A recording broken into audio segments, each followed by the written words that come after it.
The bullet found its mark before the outlaw even knew death was coming. And Dorian Nix collected his $500 without a shred of remorse, because mercy never put food on a man's table in the Arizona Territory of 1878. He had been hunting wanted men for 7 years now, ever since his father died and left him nothing but a revolver, and the knowledge that sentiment was a luxury poor men could not afford. The work suited him, or so he told himself every time he washed blood from his hands and counted coins that still felt warm from the violence that earned them. Dorian was 26 years old and already felt ancient. His face bore the weathered lines of a man who had seen too much desert sun and too much human cruelty.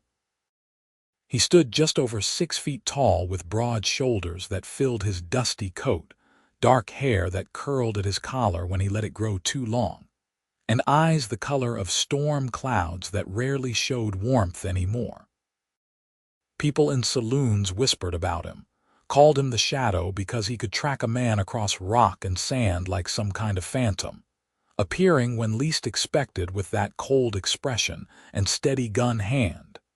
He had killed 14 men in those 7 years. All of them had prices on their heads, all of them had it coming according to the law, but Dorian still saw their faces sometimes when he tried to sleep. He never talked about that part. Never talked about how his hands shook after the first 3 kills, or how he had vomited behind a cactus after shooting a man in Tucson who looked too much like his younger brother, might have looked if his brother had lived past childhood. He just took the money, moved to the next town, and hunted the next man whose face appeared on a wanted poster. The summer heat in Arizona was brutal that year, driving temperatures so high that rattlesnakes sought shade and smart men stayed indoors during the afternoon. Dorian had just finished a job in Phoenix, tracking down a cattle rustler named Jimmy Marks, who had made the fatal mistake of bragging in the wrong saloon about his crimes. The territorial marshal paid Dorian $300 and did not ask about the details. Nobody ever asked about the details. Dorian stood in the marshal's office, sweat dripping down his spine despite the early morning hour, and studied the wanted posters on the wall with the detached interest of a man shopping for produce. His money pouch felt heavy at his hip, but it always emptied too quickly. Ammunition cost money. Horses needed feed. A man needed to eat, needed a room now and then, needed whiskey to silence the ghosts. Got something different if you are interested, the marshal said. He was an older man named Vernon with a thick mustache and eyes that had seen their share of violence. Not a bounty exactly, but it pays well. Dorian turned, one eyebrow raised. I hunt wanted men, not lost cattle. Nothing like that. Vernon pulled a folded paper from his desk drawer. Got a telegram from a businessman up in Petaluma, California. Name is Harold Osborne. Rich fellow, made his fortune in lumber and shipping. Says his daughter needs protection, willing to pay $50 a week for a capable man to guard her.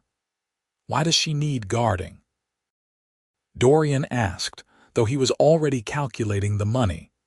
$50 a week was more than most bounties, and it required no killing. The prospect felt strange, almost foreign after so many years of violence. Vernon shrugged. Telegram does not say much. Just that there have been threats, that the local law is not sufficient, and that he wants someone with a reputation. Your name came up. My reputation is hunting men down and putting bullets in them. Exactly.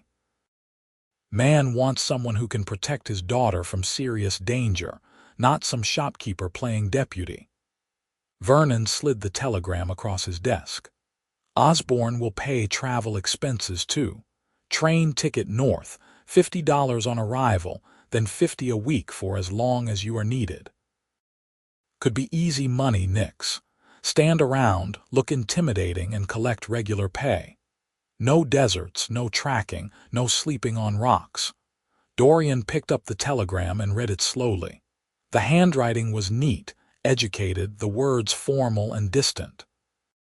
Harold Osborne requested a skilled gunman to provide personal security for his daughter Clara Osborne, age 22, who had received threatening correspondence of an unspecified nature. Lodging would be provided at the Osborne residence. Discretion was essential. References would be verified through law enforcement channels. Something about it felt off to Dorian, though he could not place exactly what. Rich men did not usually telegraph Arizona territory looking for protection. California had plenty of its own hired guns. But $50 a week was $50 a week, and the summer heat was making him consider a change of scenery anyway. "When does he want someone?" Dorian asked. "Soon as possible. Train leaves Phoenix tomorrow morning, gets into Sacramento in 3 days, then you catch a line west to Petaluma." "You interested?" Dorian folded the telegram and slipped it into his coat pocket. "I will think about it." But he had already decided. He was tired of the desert, tired of the killing, tired of seeing wanted posters in his sleep. Maybe standing guard over some rich man's daughter would give him time to remember what it felt like to be something other than a hunter of men. Maybe it would be boring and simple, and he could save enough money to buy a small piece of land somewhere, build a cabin, and never touch his gun again except to hunt deer. He left the marshal's office and walked through Phoenix's dusty streets, his boots kicking up small clouds with each step. The town was waking up, merchants opening their shops, women drawing water from wells, children chasing each other between buildings. Normal life, the kind Dorian watched from the outside like a man peering through a window at a warm house on a cold night. He spent the day preparing. Bought ammunition out of habit, though guarding a woman probably did not require much shooting. Got his horse shod, then sold the animal to a rancher because train travel made more sense. Packed his belongings, which fit easily into a single worn saddlebag because a man who moved often learned not to accumulate possessions. He owned 3 shirts, 2 pairs of trousers, 1 coat, 1 spare pair of boots, a bedroll, a tin cup, a razor, and his gun. Everything else was just weight. That night he sat in a saloon nursing whiskey and watching card players argue over a disputed hand. The liquor burned going down but settled his nerves, made the constant tension in his shoulders ease just slightly. A woman in a faded green dress tried to interest him in her company, but he politely declined. He had learned long ago that temporary comfort just made the loneliness worse afterward. "Heard you are heading to California," a voice said beside him. Dorian glanced over at a man he recognized vaguely, another bounty hunter named Garrett who worked the territory sometimes. "Word travels fast, always does. You giving up the business, taking a different job for a while, guarding work?" Garrett laughed, a harsh sound like rocks scraping. "You, playing nursemaid to some rich family, that is like putting a wolf on a leash and calling it a dog."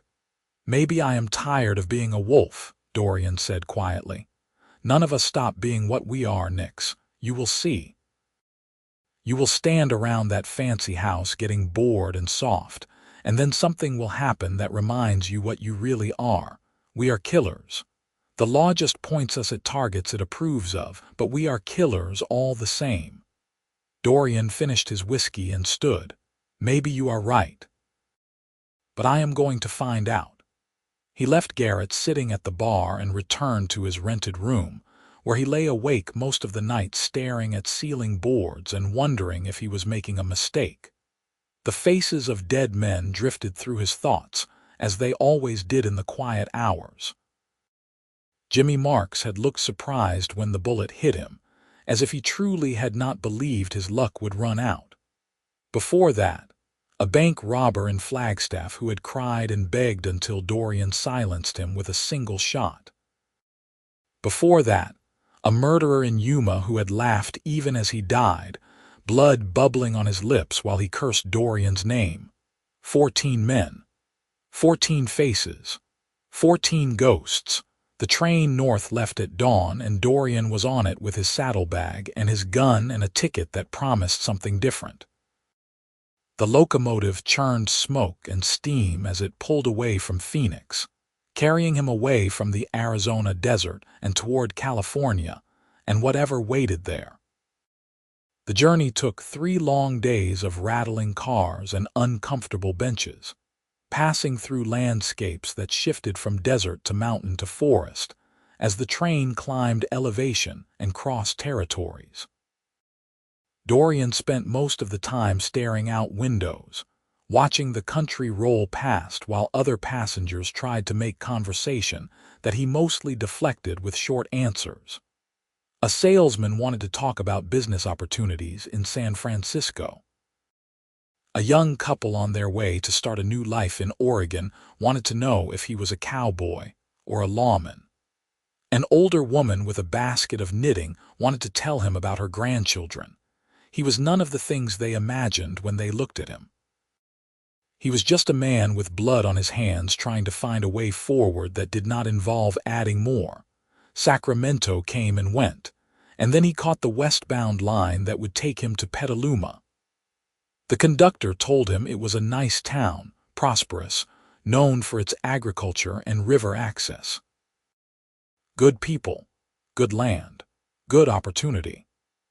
Dorian nodded and did not mention that he was just there to do a job, that he expected to hate the tedium of standing guard, that he planned to save his money and disappear again as soon as his contract ended. The train pulled into Petaluma in the early evening of the 3rd day. Dorian stepped off onto a wooden platform and immediately noticed the difference from Arizona. The air was cooler, damper, carrying scents of grass and river water instead of dust and sage. Trees grew thick and green instead of sparse and twisted. The town itself looked prosperous and established, with brick buildings and painted storefronts instead of the rough wooden structures common in newer territories. A man in an expensive suit stood on the platform holding a sign that read Dorian Nix in neat lettering. He was perhaps 50 years old, with silver threading through his brown hair and the kind of confident posture that came from never knowing poverty. This had to be Harold Osborne. Dorian walked over, his saddlebag slung over one shoulder. "I am Nix." Harold extended a hand and they shook. The businessman had a firm grip but soft hands, hands that had never built a fence or saddled a horse. "Mr. Nix, thank you for coming. I hope the journey was not too difficult." "It was a train. They are all the same." "Indeed." Harold gestured toward a fine carriage waiting in the street, pulled by a matched pair of black horses. "Please, let us get you settled. We can discuss the details of your employment at the house." They rode through Petaluma in the carriage, and Dorian watched the town pass by with the careful attention of a man who made his living reading environments. Saloons and shops, a bank, a church with a white steeple, houses ranging from modest to grand. People on the streets looked comfortable, even happy. Children played in yards. Women carried shopping baskets and stopped to chat with neighbors. It was the kind of place that existed in a different world from the violent territories Dorian usually inhabited. Harold's house sat on the northern edge of town, a 2-story structure painted white with green shutters and a wraparound porch that suggested wealth without being ostentatious. Gardens surrounded it, flowers blooming in colors that seemed impossibly bright to eyes accustomed to desert browns and grays. A stone path led to the front door, and everything about the place spoke of care and permanence. "We have prepared a room for you in the carriage house," Harold said as they pulled up the drive. "I thought you might prefer privacy to staying in the main house, though you will of course take your meals with the family." "The carriage house is fine," Dorian said. In truth, he preferred it. He was not comfortable in fancy houses with their carpets and manners and expectations. Harold led him across the property to a smaller building behind the main house. It had clearly been converted from its original purpose, with a comfortable room on the ground floor featuring a bed, a dresser, a small table with 2 chairs, and a window overlooking the gardens. Simple, clean, far nicer than most places Dorian had slept. "Get settled and cleaned up," Harold said. "We dine at 7. I will explain everything then, and you can meet Clara." After Harold left, Dorian unpacked his few belongings and washed his face in the basin provided. He had not asked many questions yet because he wanted to see the situation first, get a sense of the people and dynamics before committing to opinions. The telegram had mentioned threats, but provided no details. That could mean anything from an overeager suitor to a genuine danger. Rich families had their share of problems just like poor ones, though usually their problems involved money and property rather than simple survival. At 7, he walked to the main house and knocked.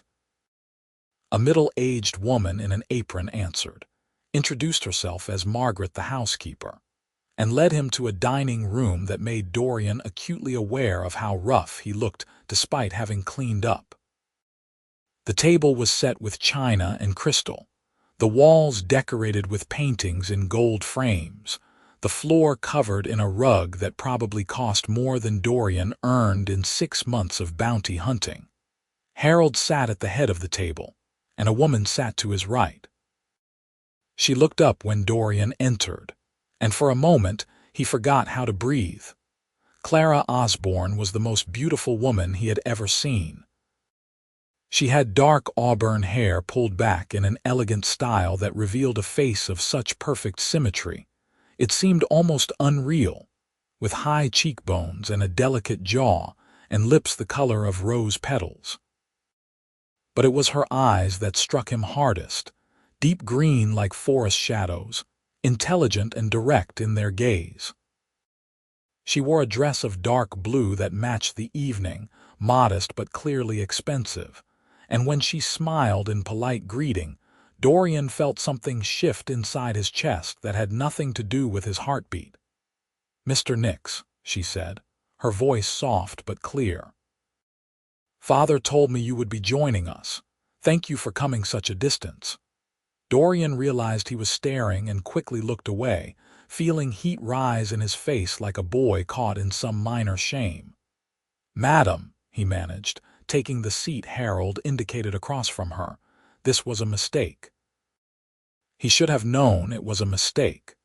Beautiful, rich women did not belong in the same world as men who killed for money, and he had been a fool to think he could take this job without complicating his life in ways he was not prepared to handle. Margaret served dinner, some kind of roasted chicken with vegetables and bread that tasted like heaven compared to the beans and jerky that made up most of Dorian's meals. He ate carefully, trying to remember the table manners his mother had taught him decades ago, aware of Clara's presence across from him like a candle flame he could not ignore. "I suppose we should explain the situation," Harold said after they had eaten in silence for a few minutes. "Clara has been receiving letters, threatening letters. They started about 2 months ago." Dorian set down his fork and paid attention. This was the work part, the part he understood. "What do they say?" Clara exchanged a glance with her father before speaking. "At first they were almost flattering. Someone admiring me from a distance, saying he watched me in town, that I was the most beautiful woman he had ever seen. I thought perhaps it was an awkward attempt at courtship, though the anonymous nature was concerning." "But they got worse," Harold interjected. "Yes." Clara's voice remained steady, but Dorian saw her hands tighten on her napkin. "The last few have been more aggressive, possessive. He says that I belong to him, that no other man will ever have me, that he will not allow me to marry anyone else. The most recent one, which arrived 3 days ago, said that he would take action soon to claim what is rightfully his. "You have the letters?" Dorian asked. Harold pulled a stack of envelopes from a nearby sideboard and slid them across the table. Dorian opened them one by one, reading the contents with the focused attention of a man analyzing evidence. The first few were as Clara described, awkward declarations of admiration written in careful block letters that suggested education, but also deliberate disguise of the handwriting. The later ones grew darker, the possessive language escalating with each missive until the final letter read more like a threat than a confession of affection. "You showed these to the local law?" Dorian asked. "Yes," Harold said. "Sheriff Dalton is a good man, but he is overwhelmed.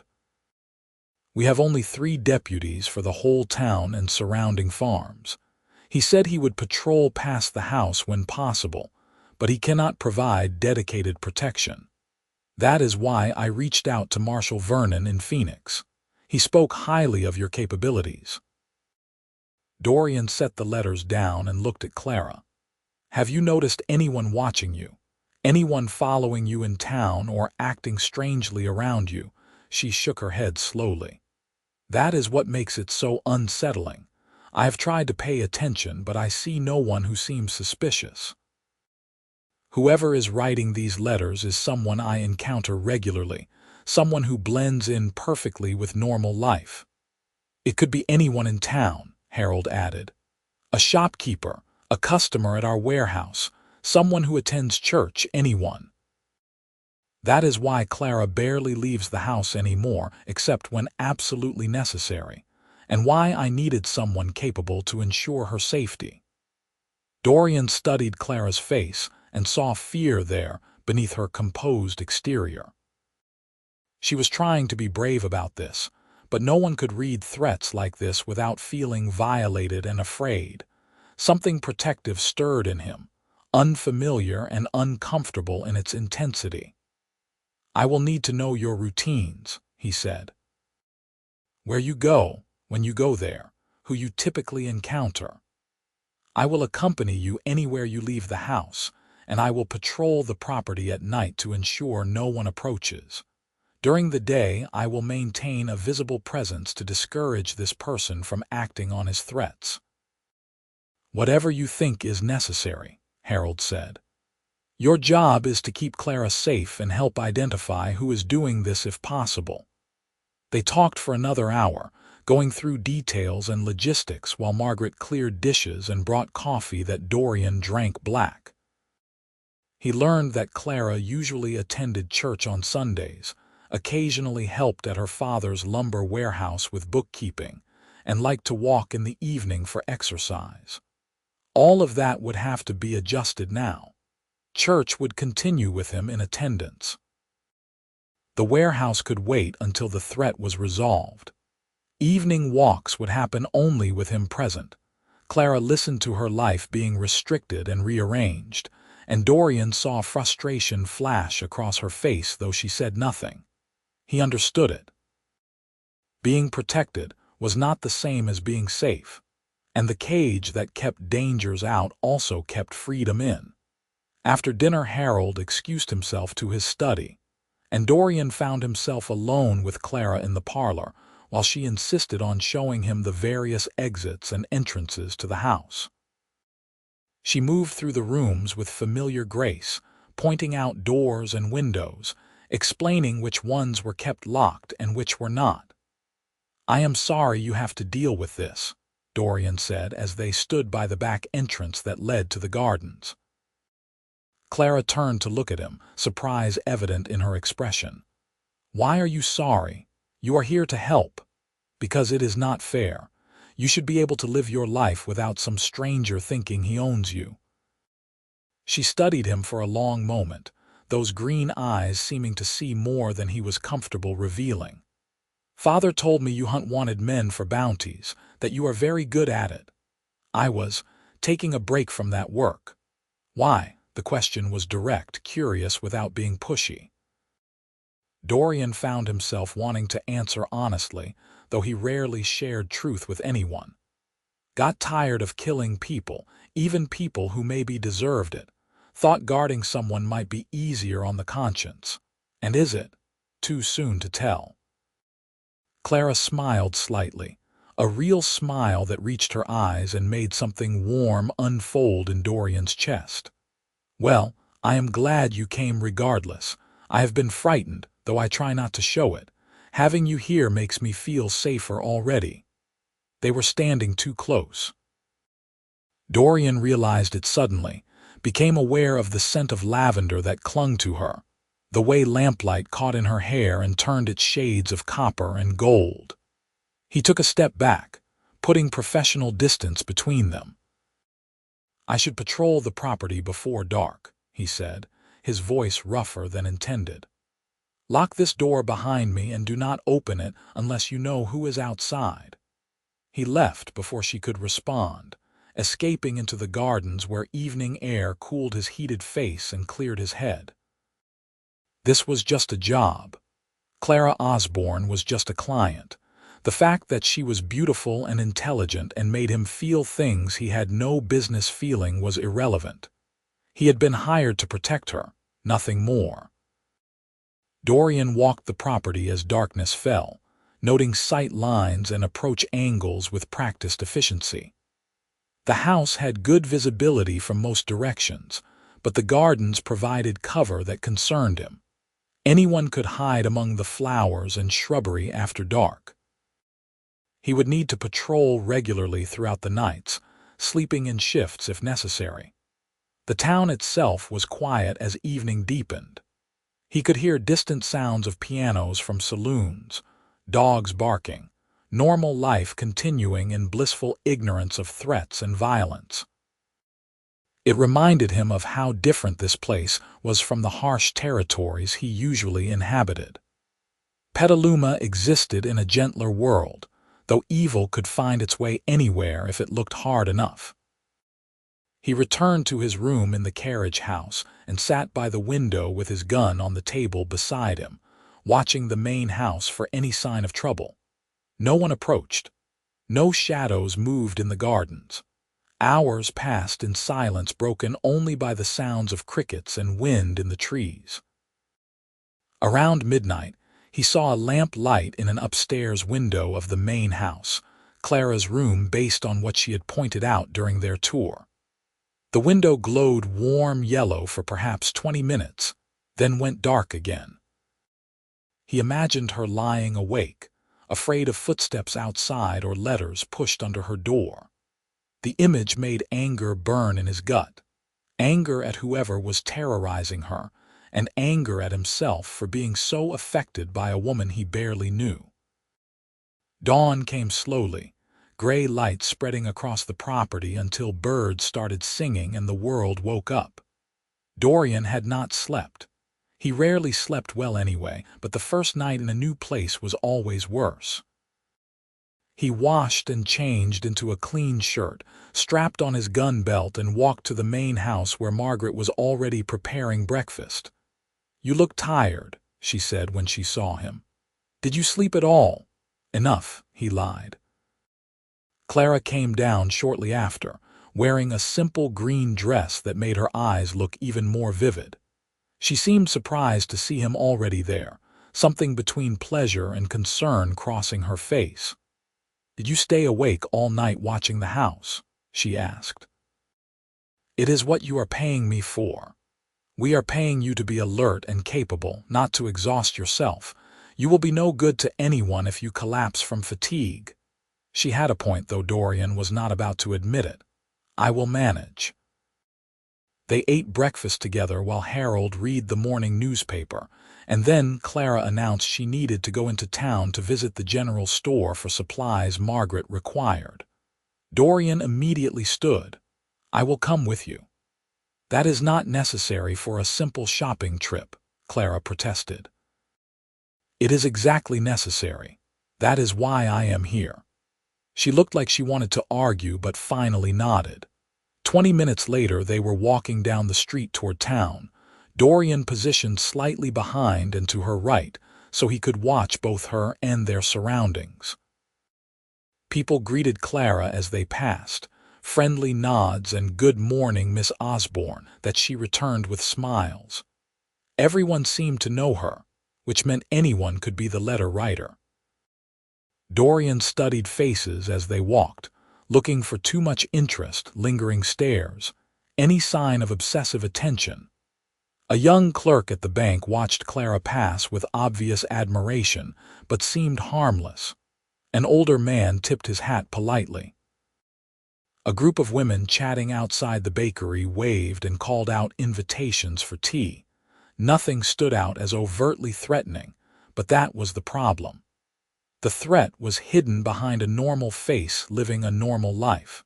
The general store was crowded with morning shoppers. Clara moved through the aisles collecting items from Margaret's list, and Dorian followed like a shadow. He was intensely aware of how out of place he looked here, a rough man with a gun in a space filled with women selecting fabric and housewares. People stared at him, whispered to each other, clearly wondering who he was and why he was following Clara Osborne around. At the counter, a young man of perhaps 25 helped Clara with her purchases. He was handsome in a clean-cut way, with blonde hair and an easy smile that faltered when he noticed Dorian standing nearby. "Miss Osborne," he said, packing her items into a box. "I heard about the trouble you have been having. I am sorry anyone would frighten you like that." Clara's expression tightened. News travels quickly. Small town. People talk. He glanced at Dorian again. "Is this man bothering you?" "No, Edward. Mr. Nix is working for my father. He is here to ensure I stay safe." Edward looked relieved. "Oh, good, I was worried. If you need anything at all, please let me know. I would be happy to help in any way I can." His concern seemed genuine, but Dorian noted it anyway. Overly eager helpfulness could mask darker intentions. Edward watched Clara with obvious affection, the kind of puppy-dog attention that suggested a long-standing crush. Was it innocent, or something more possessive? They left the store with Clara's packages and walked back toward the house. The day was warming, sunshine breaking through morning clouds to turn the street bright and golden. Under different circumstances, it would have been pleasant, but Dorian could not relax. His hand stayed near his gun, his eyes constantly scanning for danger that refused to reveal itself. "Edward has been sweet on me since we were children," Clara said suddenly. "In case you were wondering about his attention." "None of my business," Dorian said, though he had indeed been wondering. "He is harmless, kind and gentle, and probably incapable of writing threatening letters. His mother is our dressmaker. I have known his whole family for years. People can surprise you." Clara stopped walking and turned to face him, forcing Dorian to halt as well. "Do you trust anyone, Mr. Nix?" The question caught him off guard. "I trust people who earn it." "And how does someone earn your trust?" He did not have a good answer for that. Trust had been in short supply in his life for so long he barely remembered what it felt like. He had trusted his father once, before disease took him. Had trusted a partner in his early bounty hunting days, until that partner tried to shoot him in the back for a bigger share of a reward. Had trusted himself, until the faces of dead men started haunting him in the dark. "I do not know," he finally admitted. "I will figure it out when it happens." Clara studied him with those penetrating green eyes, and Dorian had the uncomfortable feeling she was reading things he did not want to share. Then she smiled softly and continued walking. "Fair enough. But Edward truly is harmless. So is most of this town. Whoever is writing these letters is the exception, not the rule." They returned to the house without incident, and the day passed in quiet routine. Harold left for his warehouse. Margaret cleaned and cooked. Clara read in the parlor while Dorian maintained his vigil from a chair near the window, where he could watch both her and the street outside. It was boring work, exactly as he had expected, but he found he did not mind as much as he thought he would. There was something peaceful about it, about being in a comfortable house protecting someone rather than tracking prey through hostile territory. Around midday, Clara looked up from her book and caught him watching her. He looked away quickly, embarrassed to be caught staring. "You can talk to me, you know," she said. "You do not have to sit there in silence all day. Not much of a talker." "Neither am I usually, but sitting in silence with someone watching my every move feels strange. Tell me something about yourself. Where are you from?" Dorian hesitated, unused to personal questions. "Colorado originally. Little farming town that does not exist anymore. Left when I was 19 and never went back." "Why did you leave?" "Nothing keeping me there. My mother died when I was young, father when I was 18, no siblings, no wife, no reason to stay." He paused, then added, "Started taking bounty work because I needed money and was decent with a gun. Turned out I was good at tracking people, reading signs, figuring out where they would run. Made a living at it. And you have been doing it for 7 years. Yes, that is a long time to spend hunting people. It is a long time to spend doing anything, I suppose." Clara set her book aside and leaned forward slightly, curiosity evident in her posture. "Do you enjoy it? The hunting?" No one had ever asked him that before. Most people assumed bounty hunters loved the violence, thrived on the danger. The truth was more complicated. "Enjoyed is the wrong word," Dorian said slowly. "It gave me purpose, gave me something to focus on besides grief and loneliness. I was good at it, and being good at something matters when you have nothing else. But enjoyment? No. Taking a life weighs on you even when the law says it is justified. After a while, you start wondering if there is a difference between you and the men you hunt." "There is a difference," Clara said firmly. "You work within the law. You only go after men who have committed crimes, who have hurt people. That is not the same as being a criminal yourself. Maybe. Or maybe I am just a killer with better paperwork." The words came out harsher than he intended, bitter with years of self-doubt he rarely acknowledged. Clara's expression softened with something that looked like sympathy, and Dorian wished he had kept his mouth shut. "I am sorry," she said quietly. "I did not mean to drag up difficult feelings. You seem like a good man, Mr. Nix. Whatever you have done, I hope you know that." Something about her words, simple and sincere, made Dorian's throat tight. He was not used to kindness from people who had no reason to give it, not used to being seen as anything other than a tool to be pointed at problems and discharged. Clara looked at him like he was human, like his struggles and doubts mattered, and he did not know what to do with that. "Just Dorian," he said after a moment. "You do not have to call me Mr. Nix." She smiled, a real warm smile that lit up her whole face. "Then you should call me Clara. No more Miss Osborne." The afternoon continued in companionable quiet after that, easier than before.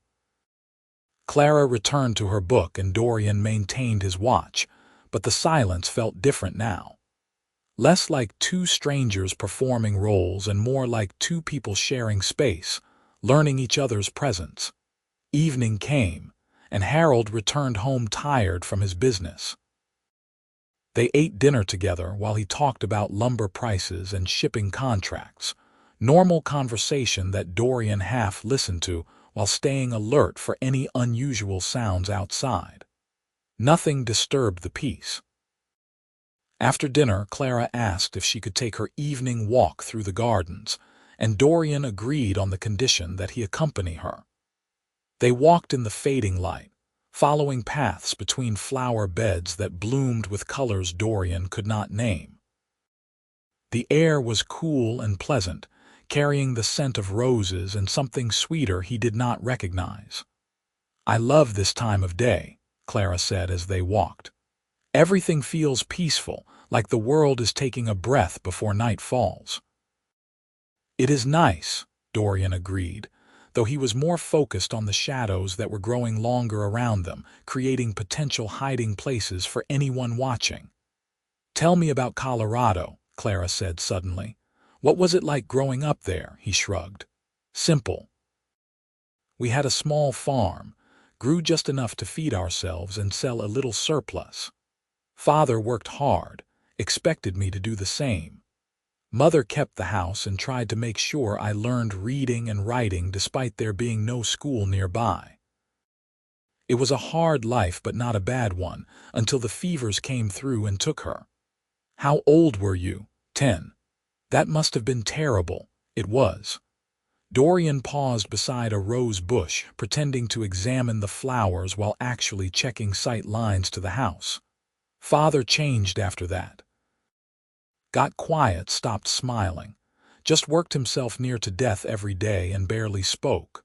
When he finally died 8 years later, I felt almost relieved, like he was free of whatever pain he had been carrying. And then you left. What else was there to do?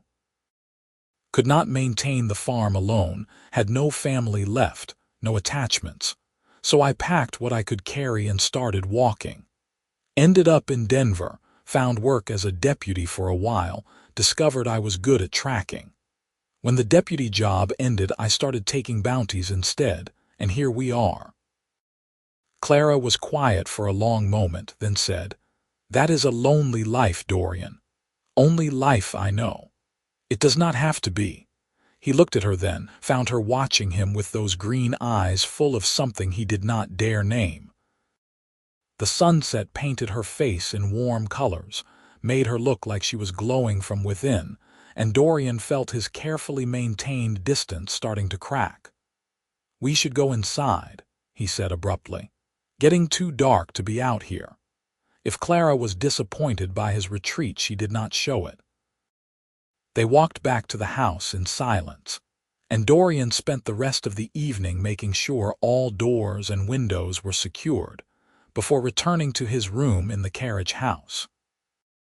He sat at his window again as night fell, watching Clara's lamp light and then extinguish, watching shadows move through the gardens that turned out to be nothing but wind in the branches.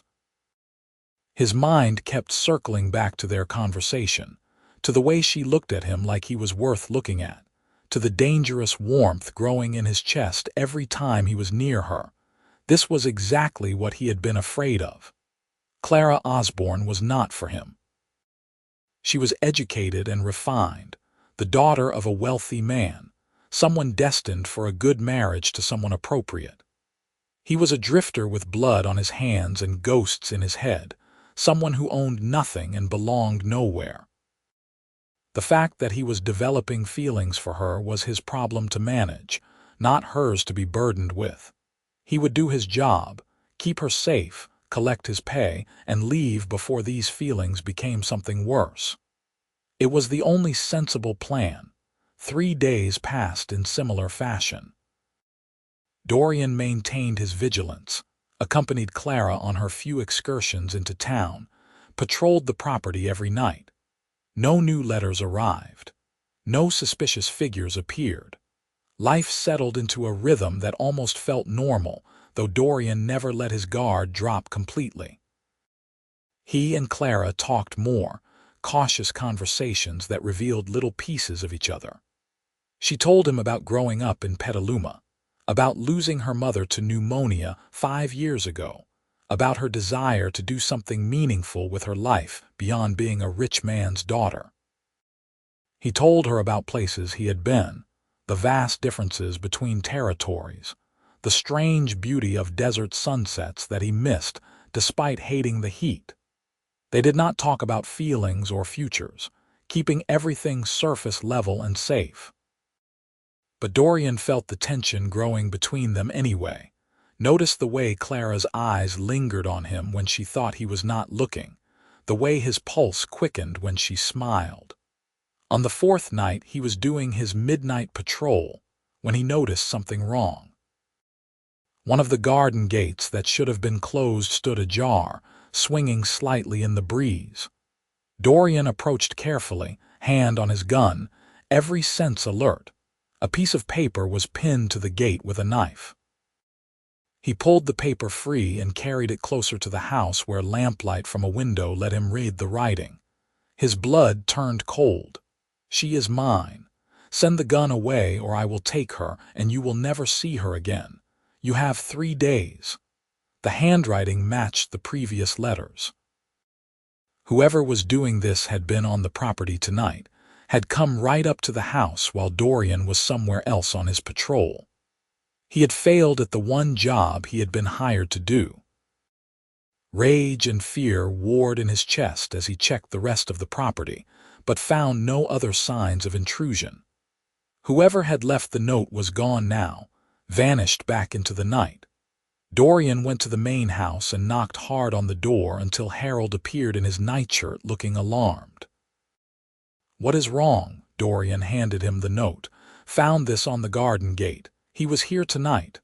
Harold read the note and his face went pale. "Did you see him?"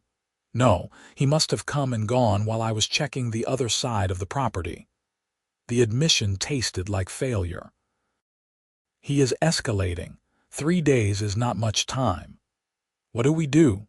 "First, we make sure every entrance is secure. Windows locked, doors barred. Second, I stop sleeping. I will patrol in shifts but maintain constant watch. Third, we consider involving the sheriff more directly, maybe get deputies stationed nearby. Whatever you think is necessary."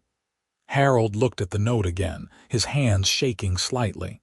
"I cannot lose her, Mr. Nix. She is all I have left." "I will not let anything happen to her," Dorian said, and meant it with every fiber of his being. They woke Clara and showed her the note. She read it with her face going progressively whiter, then handed it back with steady hands despite the fear in her eyes. "What now?" she asked. "Now you stay inside. No more walks, no more shopping trips, nothing. You stay in this house where I can see you at all times." Dorian's voice was harder than he intended, but the thought of losing her to some obsessed stranger made something primal and protective rise in him. "That seems extreme," Clara protested. "It is necessary. This person has proven he can get onto the property unseen. Until we catch him or figure out who he is, you are not safe outside these walls." Clara looked like she wanted to argue, but Harold put a hand on her shoulder. "Please, dear. Listen to Mr. Nix. I could not bear it if something happened to you." She finally nodded, though Dorian could see the frustration and fear warring in her expression. They spent the rest of the night making sure every possible entrance was secured, and Dorian took up position in the main house parlor with his gun on his lap and his eyes on the doors. Dawn came without incident. Harold left for work looking haggard and Margaret made breakfast that no one had much appetite for. Clara sat in the parlor looking out at the gardens she could no longer walk through, and Dorian watched her profile thinking about how much he wanted to catch whoever was doing this and make them pay for putting that fear in her eyes. "I hate this," Clara said suddenly. "I hate being afraid in my own home. I hate having my life controlled by some stranger who thinks he has a right to me. I hate feeling helpless." "You are not helpless," Dorian said. "You are smart and strong and we will figure this out." "How?" "He could be anyone. And in 3 days he says he will take action." "What does that mean? Is he going to try to kidnap me, hurt me, kill me?" The questions hung in the air, unanswerable and terrifying. Dorian stood and crossed to where she sat, kneeling beside her chair so they were at eye level. It was improper and too familiar, but he did not care. "I will not let him hurt you," he said fiercely. "I do not care who he is or what he thinks he has a right to. You are under my protection, and I would die before I let anything happen to you." Clara looked at him with wide eyes, something shifting in her expression that made his breath catch. "Why?" she whispered. "Why do you care so much? I am just a job to you." The words were out before he could stop them. "You stopped being just a job the moment I met you." The admission hung between them, dangerous and undeniable. Clara reached out and touched his face, her fingers soft against his rough cheek, and Dorian closed his eyes at the contact like a man receiving absolution. "Dorian," she said, and his name on her lips was the sweetest sound he had ever heard. He should have pulled away, should have maintained professional distance, reminded them both that he was hired help and nothing more. But instead he turned his face into her touch, let himself have this one moment of connection before reality reasserted itself. A knock at the front door shattered the moment. Dorian was on his feet instantly, gun drawn, positioning himself between Clara and the door. Margaret came from the kitchen looking worried, and Dorian motioned for her to stay back. "Who is it?" he called. "Sheriff Dalton. Harold Osborne sent word this morning about a new incident." Dorian relaxed slightly but kept his gun ready as he opened the door. Sheriff Dalton was a solid man in his 50s with gray hair and a weathered face that suggested years of dealing with trouble. He took in Dorian's defensive stance with understanding. "Mr. Nix, I presume. Harold told me about the note you found. May I see it?" They moved into the parlor, and Dorian showed him the note along with all the previous letters. The sheriff read through them with a deepening frown, then looked at Clara. "Miss Osborne, I am sorry you are dealing with this. I wish I had better news for you, but I have been asking around town and nobody has noticed anything unusual. Whoever is doing this is being very careful." 3 days is not much time, Sheriff," Dorian said. "Is there anything you can do to increase patrols or provide additional security?" "I can have my deputies ride past more frequently, but I cannot station anyone here permanently. We just do not have the manpower." He looked apologetic. "Harold hired you because we cannot provide the level of protection needed. I am sorry that is the reality." After the sheriff left, Dorian spent the day going through the letters again, studying the handwriting, looking for any clue he might have missed. The paper was common stock available at any general store. The ink was standard. The handwriting was deliberately blocked to disguise natural writing patterns. Whoever was doing this had thought it through carefully. "What are you thinking?" Clara asked. She had been watching him work, sitting across the room with a book she was not really reading. "I am thinking this person is intelligent and organized.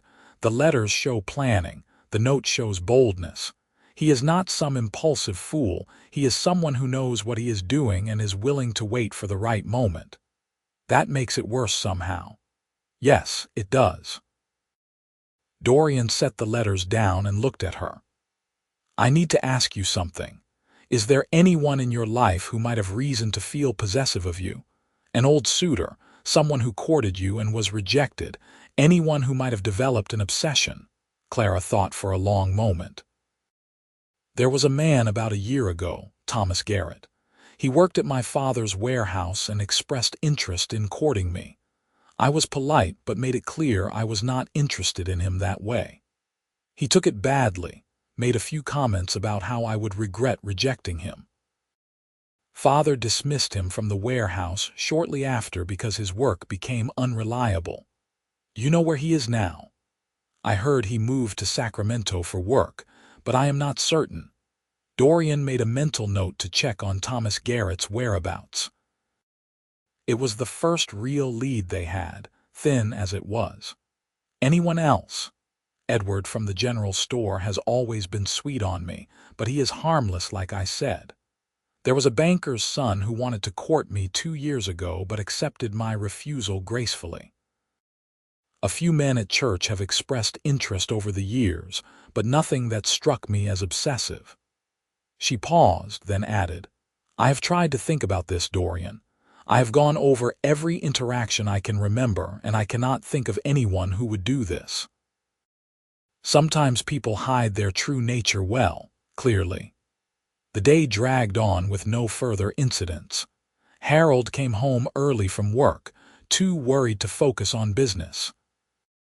They ate dinner in tense silence, and afterward Dorian insisted Clara stay in the parlor where he could watch her, while Harold retreated to his study to write letters to business associates about the situation.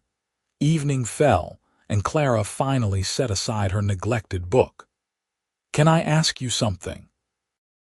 "Of course. Earlier, when you said I was not just a job to you, what did you mean?" Dorian had been dreading this question, hoping she would not ask, knowing he had to answer honestly if she did. He sat in the chair across from her, studying his hands because looking at her made it harder to think clearly. "I meant that I care about what happens to you beyond the professional obligation," he said carefully. "I meant that the thought of someone hurting you makes me angrier than anything has made me feel in a long time. I meant that in the short time I have known you, you have reminded me what it feels like to want to be something other than what I have become." "And what have you become?" "Someone who only knows how to hunt and kill. Someone who sees threats everywhere and trusts no one. Someone who does not deserve the kindness you have shown me." Clara leaned forward, her expression intense. "I disagree. I think you are someone who has survived terrible circumstances and made hard choices, but who is fundamentally good. I think you are brave and dedicated and far more than just a hired gun. And I think you feel something for me, the way I feel something for you." His heart was pounding so hard he could hear blood rushing in his ears. "Clara, I am not the kind of man who has anything to offer you. I own nothing, I belong nowhere. I have done things that would horrify you if you knew the details. You deserve someone better. What I deserve is to make my own choices about who I care for," she said firmly. "And I am choosing to care for you, Dorian Nix. I have watched you these past days. I have seen how dedicated you are, how protective, how you try to hide your kindness behind professionalism but fail constantly. I have seen the way you look at me when you think I am not paying attention, and I am telling you that I feel the same way." He finally looked at her, really looked at her, and saw the truth written plainly on her beautiful face. She cared for him. This educated, refined, wonderful woman actually cared for a broken bounty hunter with blood on his hands and ghosts in his head. "This is a mistake," he said, but even as he spoke he was standing, crossing the space between them, unable to resist the pull any longer. "Then we will make it together," Clara replied, standing to meet him. They kissed like two people who had been fighting the inevitable and finally surrendered. Her lips were soft against his, her hands gentle as they touched his face, and Dorian felt something in his chest break open and flood him with warmth he thought he had lost forever. He wrapped his arms around her, careful despite his desperate need to hold her, and kissed her like she was the only good thing left in a hard world. When they finally broke apart, both breathing hard, Clara smiled up at him with such joy that Dorian wanted to memorize the moment forever. "I have wanted to do that since the first night you arrived," she confessed. "I have wanted to do that since I first saw you," he admitted. "But Clara, we need to be realistic. Even if we have feelings for each other, I am not what your father wants for you. I am not what anyone would want for you.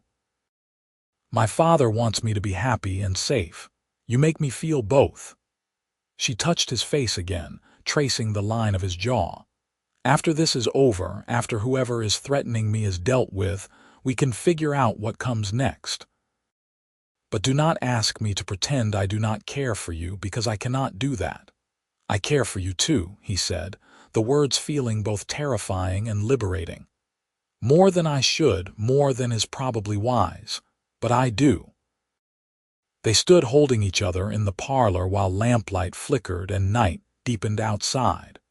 Two people from different worlds finding unexpected connection in circumstances neither had chosen. Dorian knew this complicated everything, knew that his feelings made him vulnerable in ways that could be dangerous, but he could not bring himself to regret it.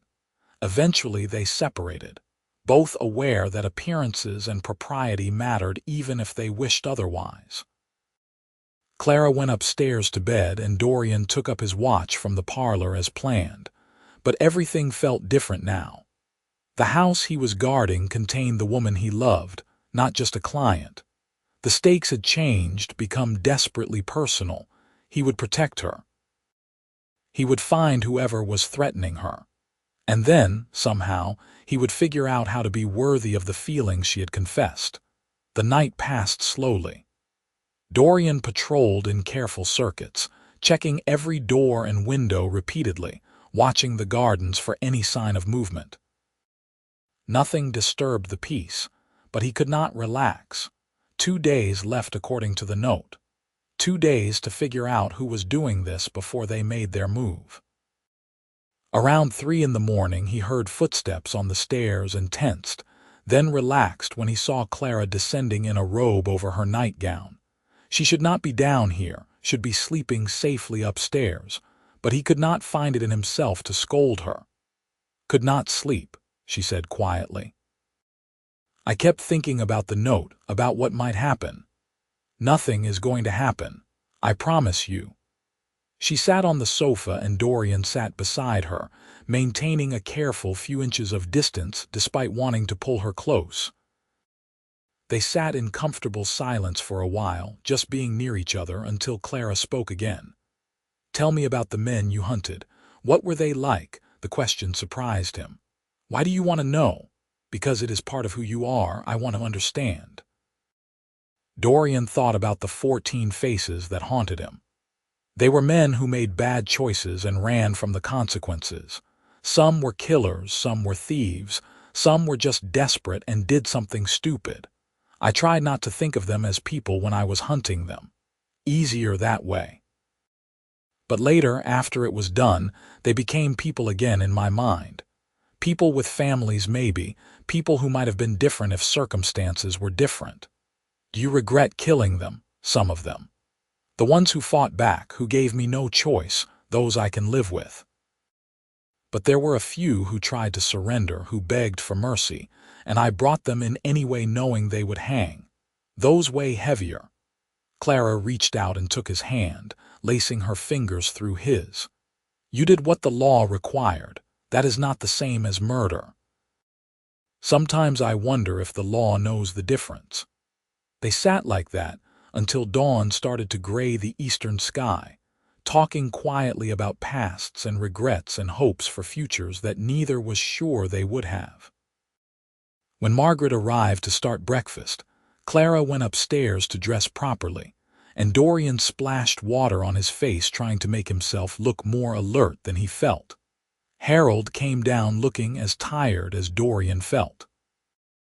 Over breakfast, he announced that he was staying home from the warehouse for the next few days, that his daughter's safety was more important than business. Clara protested that he should not disrupt his life, but he was firm. "We will get through this together," Harold said, "as a family." He included Dorian in the word family, a small kindness that meant more than he probably realized. They spent the morning in tense waiting, each person dealing with the stress differently. Harold read and paced. Margaret cleaned things that were already clean. Clara tried to do needlework, but kept stabbing herself with the needle because her hands shook. Dorian watched them all while also watching the windows and doors, dividing his attention in ways that made his head ache. Around noon, a rider came up the drive fast, and Dorian had his gun out before he recognized the horse as belonging to Sheriff Dalton. He met the sheriff at the door with tension coiled in his muscles. "Found something you need to know about," Dalton said without preamble. "That Thomas Garrett Clara mentioned. He is not in Sacramento. I wired the sheriff there and they have not seen him in 3 months. He left his job there and nobody knows where he went." "He could be back in Petaluma," Dorian said, his mind racing. "Living somewhere quiet, watching Clara, writing his letters." "That is what I thought. I have deputies asking around, seeing if anyone has seen him or knows where he might be staying. Wanted to warn you that we might have our man. What does he look like? Tall, thin build, brown hair, early 30s. Apparently he has a scar on his left cheek from a knife fight when he was younger. Should be fairly recognizable. Dorian filed the description away. Thank you for letting us know. After the sheriff left, Dorian told Clara and Harold about the development. Clara went pale when she heard Thomas Garrett was unaccounted for. I should have thought of him sooner, she said. The way he looked at me when Father dismissed him was so full of hatred. I just never imagined he would do something like this. We do not know for sure it is him yet, Dorian cautioned, but it is a lead. He spent the afternoon thinking about Thomas Garrett, about where he might be hiding, how he might approach the house. If Garrett was watching them, he knew about Dorian by now. Knew that Clara had hired protection. The note had acknowledged as much, demanding that the gun be sent away. But Garrett could not know how determined Dorian was, could not know that leaving Clara unprotected was impossible now that he loved her. Evening came with no further news. They ate dinner in near silence, the tension in the house thick enough to cut. Afterward, Clara asked Dorian to sit with her in the parlor again, and he took his place beside her on the sofa, feeling exhausted but too wired to rest. One more day, Clara said quietly. Tomorrow is the third day. I know. What do you think will happen? I think whoever is doing this will make a move. They have committed to a timeline, and obsessive people tend to follow through on their plans. He looked at her, memorizing her face in the lamplight. But they will have to go through me to get to you, and I am not easy to go through. I am afraid, she admitted. Not just for myself, but for you. What if something happens to you because of me? Nothing is going to happen to me. You cannot know that. He could not, it was true. But the alternative was unthinkable. Clara, I have survived 7 years of bounty hunting in some of the most dangerous territories in the country. I have tracked killers through deserts and mountains, have faced down men who were desperate and armed and had nothing to lose. I am good at staying alive. And I have never had a better reason to stay alive than I do right now. She leaned against him, her head on his shoulder, and Dorian wrapped his arm around her, feeling the rightness of it settle into his bones. They stayed like that for a long time, taking comfort from each other's presence, until Harold came in and looked at them with an expression Dorian could not quite read. Mr. Nix, may I speak with you privately? Dorian reluctantly extracted himself from Clara and followed Harold into the study. The older man closed the door and turned to face him with a serious expression. I am not blind, Harold said. I see what is developing between you and my daughter. Sir, I apologize if I have been inappropriate. But I want you to know that I have genuine feelings for Clara, that I am not taking advantage of the situation or her vulnerability. Harold held up a hand. I believe you, and I believe she cares for you as well. Under normal circumstances, I might have objections.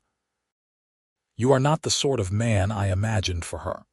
But these are not normal circumstances, and I have seen how you look at her, how dedicated you are to protecting her. That matters more to me than social standing or wealth. Dorian felt something loosen in his chest that he had not realized was tight. Thank you. But we need to get through tomorrow first. After that, if you both still feel this way, we can discuss what comes next. For now, I need you focused on keeping her safe. I am. I will be. Good. Harold moved to a cabinet and pulled out a bottle of whiskey and 2 glasses. He poured generous amounts and handed one to Dorian. To tomorrow and to getting through it safely. They drank, and the whiskey burned in a good way, warming and steadying. Harold studied him over the rim of his glass. Can I ask you something personal? Of course. Why did you really take this job? The truth. Dorian considered lying, then decided Harold deserved honesty. I was tired. Tired of killing, tired of violence, tired of being alone. I thought guarding someone would be easier, would give me time to figure out who I am beyond being a bounty hunter. I did not expect to find Clara. Did not expect to feel anything for anyone ever again, honestly. But here we are. Here we are indeed, Harold agreed. Life has a way of surprising us. I certainly never expected to lose my wife and be raising a daughter alone. Never expected that daughter to be threatened by some madman. Never expected to hire a bounty hunter who would fall in love with her. But sometimes the unexpected turns out to be exactly what we need. They finished their whiskey and Dorian returned to the parlor, where Clara waited with anxious eyes. He took her hands in his and looked at her seriously. Tomorrow I need you to do exactly what I tell you when I tell you without question or hesitation. Can you do that? Yes. If I tell you to run, you run. If I tell you to hide, you hide. If I tell you to lock yourself in a room and not come out until I say it is safe, you do it. Your safety is the only thing that matters. Do you understand? I understand. But Dorian, what about your safety? I will be fine. I promise. He hoped it was a promise he could keep. The night passed with agonizing slowness. Dorian did not even pretend to sleep, just maintained constant vigilance while the house settled into quiet around him. Every sound made him tense. Every shadow through the windows drew his attention. But nothing came. Dawn broke clear and beautiful, sunlight streaming through windows to paint the walls gold. Margaret made breakfast that nobody had much appetite for, and they all sat around the table trying to pretend this was a normal day. Around mid-morning, Sheriff Dalton arrived with 2 deputies. He looked grim. Found Thomas Garrett. He has been staying in a boarding house on the edge of town under a false name. When we went to question him, he ran. We chased him to the old mill by the river, and he has barricaded himself inside. Says he will not come out, says we cannot stop him from claiming what is his. Dorian was on his feet immediately. He means Clara. He is going to try to come here. That is what I figure. I left a deputy watching the mill, but if Garrett gets past him, he could be here in minutes. I brought help in case that happens. How well is the mill covered? Not well. Too many ways in and out, and the river runs behind it. He could slip out the back and follow the water this direction. Dorian's mind was racing, calculating angles and approach vectors. The river runs through the garden at the back of this property. If he knows the area, that is how he will come. He turned to Clara, who had gone pale but stood steady. I need you upstairs in your room with the door locked and barricaded. Do not open it for anyone but me or your father. Harold, you stay with her. Sheriff, you and your deputies cover the front of the house. I will watch the back. Everyone moved quickly to their positions. Dorian checked his gun, made sure he had extra ammunition, then positioned himself in the garden where he had clear sight lines to the river. The morning was quiet, birds singing in the trees, water burbling in its banks, peaceful. But violence could erupt in peaceful places just as easily as anywhere else. He waited. Seconds turned to minutes, minutes stretched longer. The sun climbed higher, warming the day. Dorian's muscles ached from tension, but he did not move, did not relax his focus for even a moment. Then he saw movement. A figure emerging from the river, water dripping from clothes, moving quickly toward the house. Tall, thin, brown hair plastered to his skull. Thomas Garrett. That is far enough, Dorian called out, his gun trained on the approaching figure. Garrett froze, then laughed. It was an unhinged sound, the laugh of someone who had crossed lines he could never uncross. The gun. Clara's guard dog. Are you going to shoot me, if I have to? Turn around and walk back to town. Face your charges with whatever dignity you have left. Dignity? Garrett's face twisted with rage. She took my dignity when she rejected me, looked at me like I was nothing, like I was not good enough for her, but I am good enough. I am the only one who really sees her, who really appreciates her, and I am taking her today like I said I would. You are not touching her. You cannot stop me. I have been planning this for months, watching, learning, waiting for the right moment. I knew her father would hire protection eventually, but one man cannot stop someone who is willing to die for what he wants. Garrett pulled a knife from his belt, a wicked-looking blade that caught the sunlight. Dorian kept his gun steady, finger on the trigger. Put the knife down. This does not have to end with you dead. It ends with me getting Clara or dying in the attempt. Those are the only two options I am interested in. Garrett started moving forward again, faster now, the knife raised. Dorian did not want to kill him. Wanted this to end without more death, without adding another face to the collection that haunted him. But Garrett was not stopping, was charging now across the garden with murder in his eyes, and there was no choice. The gunshot cracked loud in the morning quiet. Garrett staggered, the knife falling from his hand as he grabbed his shoulder where blood bloomed through his wet shirt. He fell to his knees, shock and pain replacing the rage on his face. "Stay down," Dorian commanded, moving forward carefully with his gun still aimed. He kicked the knife away, checked Garrett for other weapons. The shoulder wound was bleeding but not fatal if treated quickly. Sheriff Dalton and his deputies came running at the sound of the gunshot, weapons drawn. They took in the scene quickly and moved to secure Garrett while Dorian backed away, his hands shaking now that the immediate danger had passed.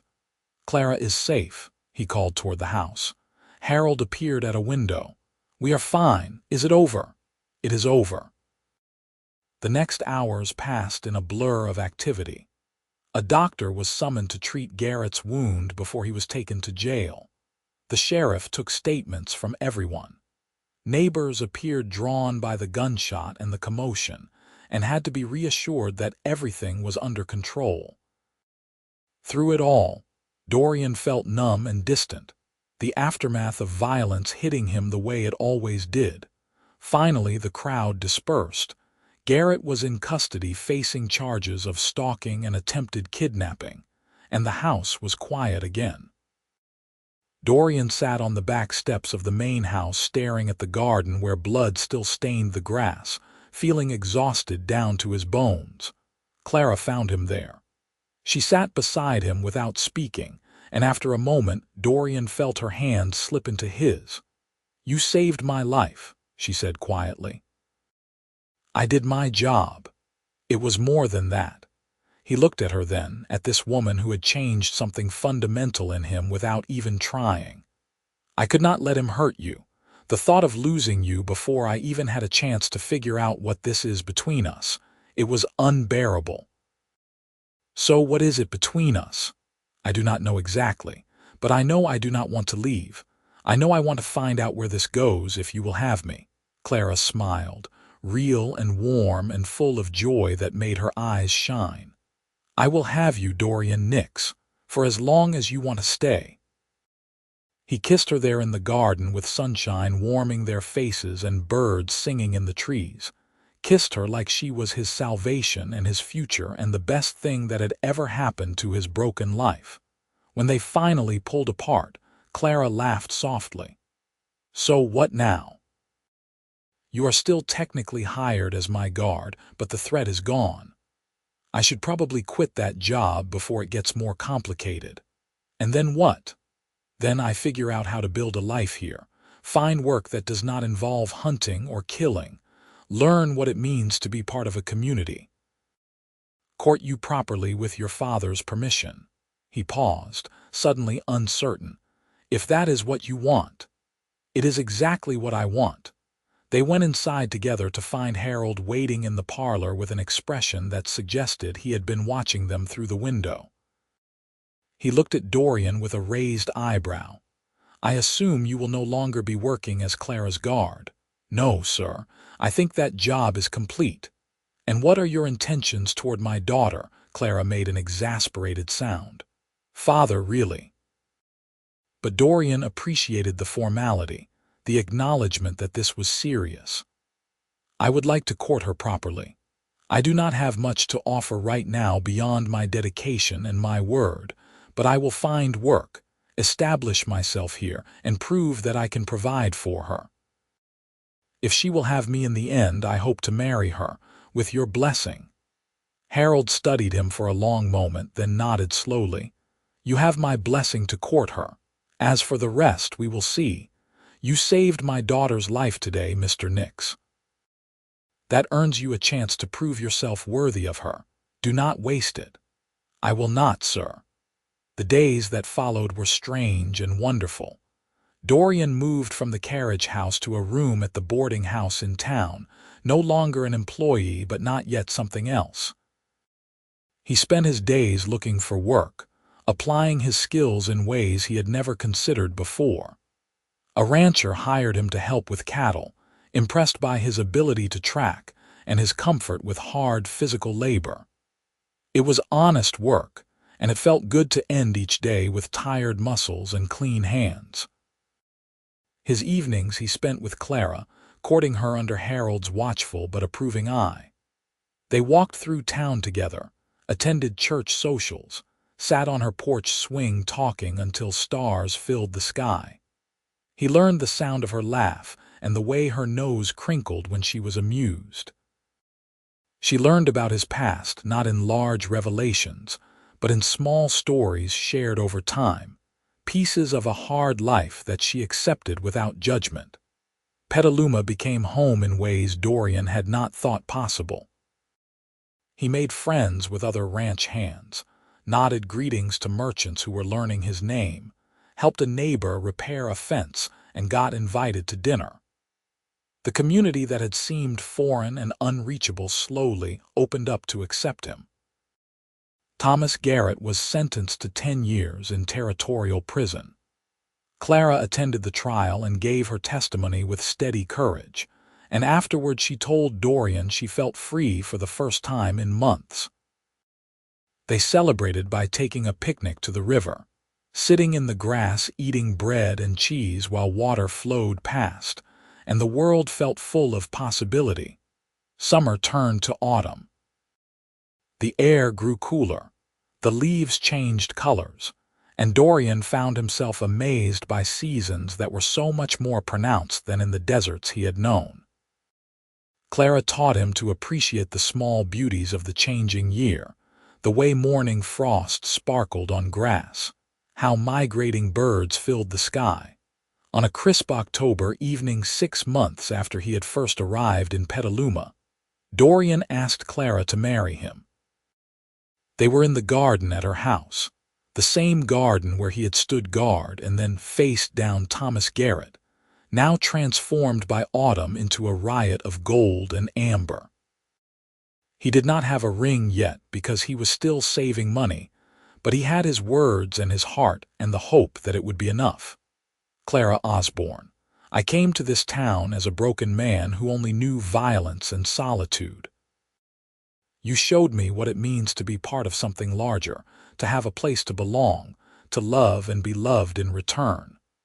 I do not have much to offer except my devotion and my promise to spend every day trying to be worthy of you. Will you marry me?" Tears streamed down Clara's face as she nodded. "Yes, yes, of course I will marry you." They held each other in the garden while the sun set and painted the sky in colors that rivaled the falling leaves. Two people who had found each other against all odds and chosen to build something beautiful from the wreckage of their separate pasts. They married in January of 1879, in the church where Clara had attended services her whole life. Dorian wore a new suit that Harold had insisted on buying for him, and Clara wore a dress of white lace that made her look like she had stepped out of a dream. The whole town attended, cramming into pews to witness the bounty hunter and the rich man's daughter speak their vows before God and community. Harold walked Clara down the aisle with tears in his eyes, and when he placed her hand in Dorian's, he whispered, "Take care of her." "Always," Dorian promised. The words they spoke to each other were traditional but felt newly minted in their mouths. To have and to hold for better or worse, in sickness and health. Dorian meant every word down to his bones, meant them more than he had ever meant anything. When the preacher pronounced them husband and wife, and told Dorian he could kiss his bride, he did so with all the love and wonder and gratitude that filled his chest nearly to bursting. Clara kissed him back with equal intensity, and the congregation erupted in applause and cheers. They moved into a small house on the edge of town, a modest 2-story building that Harold helped them purchase as a wedding gift. It had a garden that Clara immediately began planning, and a small barn where Dorian kept the horse he had recently bought. It was not much, but it was theirs, and every morning Dorian woke up amazed that this was his life now. He continued working at the ranch, steady employment that paid enough to support them comfortably. Clara helped her father with bookkeeping at the warehouse, and together they built a life of simple routines and deep contentment. They had dinner together every evening, sat by the fire in winter and on the porch in summer, talked about their days and their dreams and the future they were building together. In the spring of 1880, Clara told him she was expecting their first child. Dorian held her and wept, overwhelmed by joy and terror in equal measure. He was going to be a father. He was going to have a family. The boy who had lost everyone he loved was getting a second chance at having people to protect and cherish. Their daughter was born in November of that year, a tiny perfect creature with Clara's green eyes and a surprisingly loud voice. They named her Alina after Dorian's mother, and she filled their house with noise and chaos and love beyond anything Dorian had imagined possible. He held his daughter in the rocking chair late at night when she would not sleep, swaying gently while moonlight streamed through the window, and told her stories about the world she was too young to understand. He told her about the desert and the mountains, about how he had once been a lonely man who thought he would never have a family. He told her how her mother had saved him, how love could transform even the hardest heart, how she was the most precious thing in his entire world. Clara would find them like that sometimes, Dorian and Alina both asleep in the chair, and her heart would swell with love for this man who had once hunted men for coin but now guarded their door and their hearts with such devotion. The years passed in a blur of happiness and growth. Their second child, a son they named Thomas after Harold's father, was born 2 years after Alina. Then another daughter, Sarah, 2 years after that. The little house that had seemed adequate burst at the seams with life and laughter, with toys scattered across floors and children's drawings pinned to walls. Dorian worked hard to provide for his growing family, taking additional work when needed, saving money carefully. The violence of his past seemed like it had belonged to a different man, someone he barely recognized anymore. He still sometimes dreamed of the 14 faces, but they appeared less frequently now, fading under the weight of better memories. On their 5th wedding anniversary, Clara gave him a gift that made his throat tight with emotion. It was a book, leather-bound and expensive, with blank pages waiting to be filled. On the first page she had written, "For Dorian Nix, who hunted men for coin until he met her, who chose to guard her door instead of chasing gold. Write the rest of our story together." He kissed her with all the passion and tenderness of their wedding day, and that night when the children were asleep, he started writing. He wrote about arriving in Petaluma as a broken bounty hunter. He wrote about seeing Clara for the first time and feeling his world shift. He wrote about Thomas Garrett and the confrontation in the garden, about learning to court her properly, about their wedding and the birth of each child. He wrote about becoming someone new, someone better, someone who belonged. The entries continued over the years, a chronicle of their life together written in Dorian's careful hand. Birthdays and holidays, illnesses survived and milestones reached, quiet moments and grand adventures. The book became a family treasure, passed down eventually to their children, so they would know the story of how their parents found each other. Harold Osborne lived to see his grandchildren grow, spending his later years doting on Alina and Thomas and Sarah, with the joy of a man who had feared he would never have family beyond his daughter. He and Dorian grew close, the barriers of class and background dissolving under the reality of shared love for Clara and her children. When Harold died peacefully in his sleep at age 72, Dorian mourned him as the father he had lost too young. The lumber business passed to Clara, and she ran it with the same intelligence and grace she brought to everything. Dorian worked beside her when ranch work was slow, learning the business and supporting her decisions. They became partners in all things, a team so tightly bonded that neither could imagine life without the other. Their children grew and thrived. Alina became a teacher, patient and kind like her mother. Thomas took over the ranch where Dorian had first found work, building it into one of the most successful operations in the region. Sarah married young to a good man and started her own family, giving Dorian and Clara grandchildren who filled their later years with noise and love. On a summer evening in 1905, Dorian and Clara sat on the porch of their house watching the sun set over Petaluma.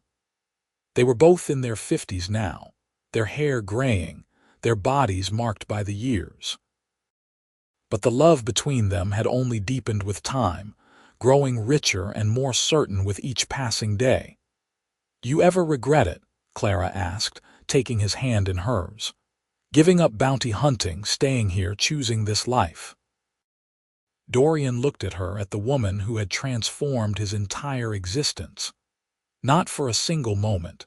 I was lost before I met you, Clara, dead inside in all the ways that mattered. You brought me back to life." "We brought each other to life," she corrected gently. "I was trapped in fear before you came. You taught me what courage looked like, what true protection meant. We saved each other." He lifted her hand to his lips and kissed it softly, a gesture so familiar now that it felt like breathing. "Then I would say we made a good trade. My old life of violence and loneliness for this one, with you and our children and our home. Best deal I ever made." They sat in comfortable silence as stars began to appear, watching the world darken around them. Dorian thought about the boy he had been, the broken young man who left Colorado with nothing but a gun and grief. He thought about the hard years of hunting men across territories, accumulating scars and ghosts. He thought about the telegram that brought him to Petaluma and changed everything. Most of all, he thought about Clara, the woman who had looked at her rough bounty hunter and seen someone worth loving, the woman who had given him a home and a family and a reason to be more than what he had been. The woman who sat beside him now, her hand in his, growing old with him in this life they had built together. "I love you," he said, the words as easy and true as they had been on their wedding day. "I love you too," Clara replied, "until the stars burn out and beyond." And in that moment, with his wife beside him and his children and grandchildren nearby and his past finally at peace with his present, Dorian Nix felt truly and completely happy. The man who had once hunted others had found himself. The man who had guarded her door had found his home. Their story continued for many more years, a testament to the truth that people could change, that love could heal even the deepest wounds, that the family you chose was just as real and binding as the one you were born into. When Dorian died at age 78 with Clara holding his hand, he departed knowing he had lived a life of meaning and purpose. The mourners at his funeral were numerous, a town full of people whose lives he had touched in ways large and small. Clara followed him 5 years later, her children and grandchildren and great-grandchildren surrounding her bed as she closed her eyes for the final time. Her last words were, "Tell Dorian I am coming. Tell him to wait for me."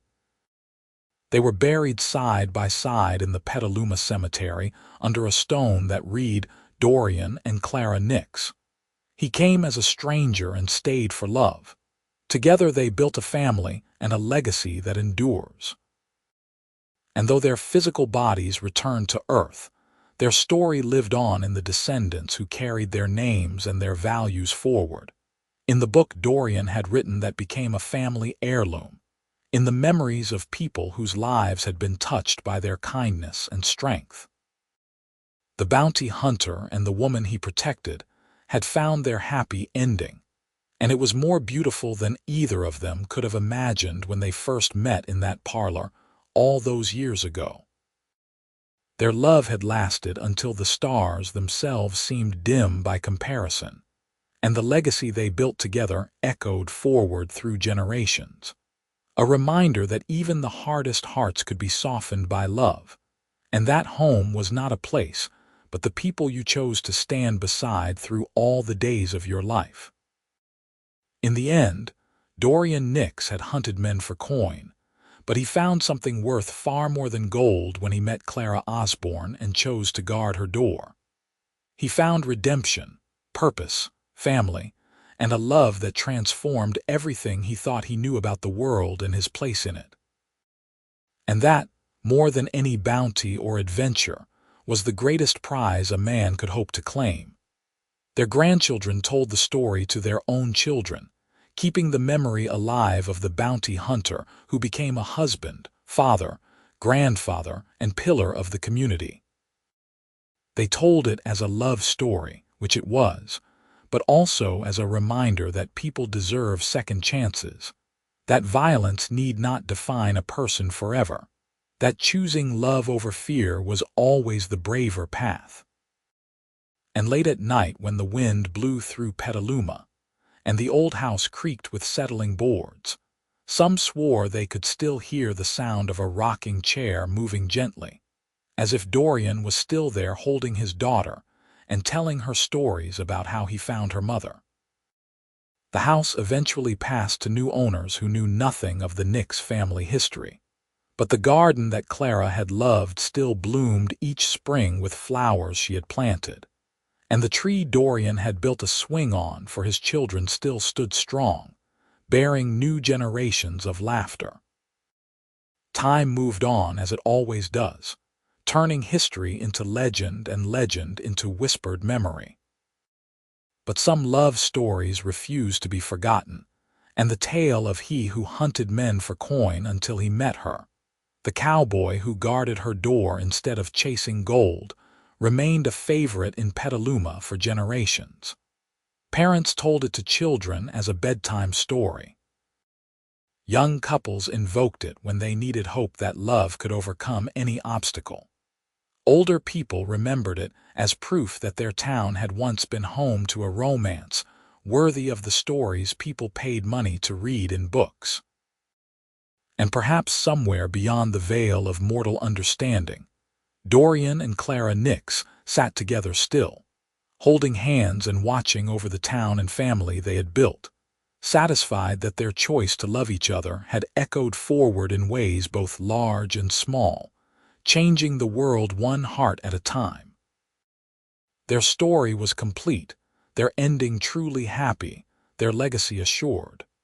The cowboy had hung up his gun and found something better than any bounty could ever be. He had found home, and love, and the peace that comes from knowing you have lived a life worth living.